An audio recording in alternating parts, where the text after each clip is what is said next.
Le FC Barcelone est en ébullition avec des nouvelles incroyables qui secouent le monde du football. On commence par une offre stupéfiante de 100 millions d'euros pour une star du club.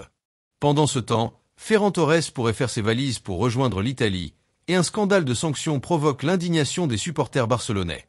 En Premier League, Marcus Rashford aurait été proposé à Barcelone, et le nouveau maillot du club fait déjà beaucoup parler. Restez avec nous, car on vous révèle tout dans cette vidéo.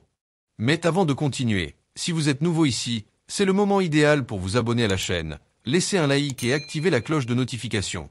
Votre soutien nous aide à vous proposer toujours plus de contenu exclusif sur le FC Barcelone. Merci, et c'est parti. Lamine Yamal a été l'un des premiers à porter ce qui sera le deuxième maillot du FC Barcelone pour la saison 2025 à 2026. Ce maillot, porté également par Pedri et Gavi lors d'une séance photo exclusive, promet de marquer les esprits.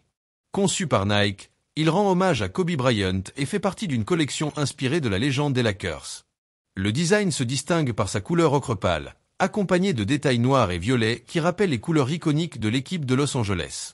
Ce qui attire le plus l'attention, c'est le remplacement du swoosh traditionnel de Nike par le logo de la ligne Black Mamba, symbole emblématique de Kobe Bryant. Le blason du FC Barcelone et les sponsors sont en noir, avec des détails gris foncé, pour un rendu élégant et unique. Le short suit la même ligne de design. Selon des fuites révélées par le compte @memorabilia, ce maillot sera disponible à la vente en juillet 2025. Avec cette création, le FC Barcelone espère renforcer sa stratégie commerciale et profiter de l'accord historique signé avec Nike, qui assure des revenus records pour le club. Qu'en pensez-vous? Oserez-vous ajouter ce maillot à votre collection? Laissez vos avis dans les commentaires. Et maintenant passons aux sanctions scandaleuses pour Hansi Flick. Le FC Barcelone devra faire sans son entraîneur Hansi Flick jusqu'à 2 matchs. La suspension, imposée suite à son expulsion controversée lors du match contre le Betis, a été confirmée. Flick manquera 2 matchs cruciaux, le premier contre Leganés et le second contre l'Atlético de Madrid, tous deux au Camp Nou, dans une période décisive pour la saison. Tout a commencé lors de la 16e journée au stade Benito Villamarín. Après 63 minutes de jeu, l'arbitre Alejandro Muniz Ruiz a accordé un pénalty controversé pour une faute présumée de Frenkie de Jong sur Victor Roque. Hansi Flick, furieux, a réagi de manière excessive dans la zone technique, ce qui a mené à son expulsion immédiate. Selon le rapport de l'arbitre, Flick aurait crié et gesticulé violemment contre lui. L'entraîneur, de son côté, affirme que son irritation était dirigée contre lui-même et non contre l'arbitre.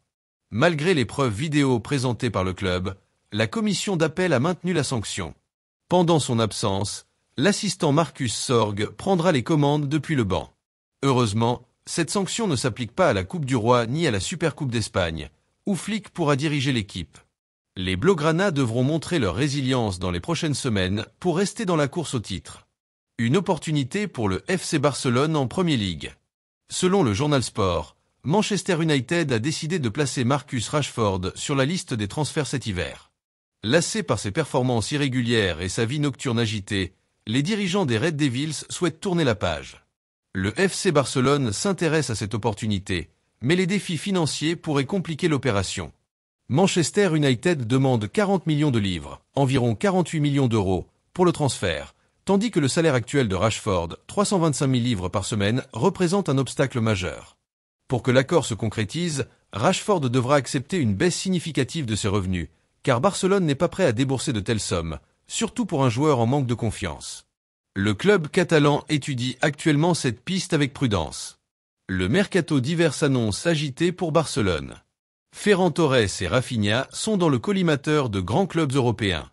D'un côté, l'AC Milan veut renforcer son attaque en signant Ferran Torres. Les Italiens préfèrent un prêt avec option d'achat, mais Barcelone pousse pour une vente directe à hauteur de 30 millions d'euros. D'autre part, Chelsea est déterminé à recruter Rafinha avec une offre record de plus de 100 millions d'euros. Le Brésilien, auteur de 17 buts en championnat et 6 en Ligue des Champions cette saison, est l'une des pierres angulaires de l'équipe. Pour Barcelone, le défi est de trouver un équilibre entre la compétitivité sportive et la stabilité financière. Garder ses joueurs signifie renforcer l'équipe, mais vendre pourrait offrir des fonds indispensables pour de nouveaux investissements. Quelle que soit la décision, elle aura un impact profond sur le futur du club. Le FC Barcelone traverse une période charnière. Entre les départs potentiels, les nouvelles arrivées et les controverses, chaque décision comptera pour l'avenir du club. Les prochaines semaines s'annoncent intenses et pleines de rebondissements. Alors, restez connectés, abonnez-vous à la chaîne et laissez vos commentaires sur ces actualités qui font vibrer le monde du football. Merci de nous avoir suivis, et à très vite pour d'autres nouvelles exclusives sur le FC Barcelone.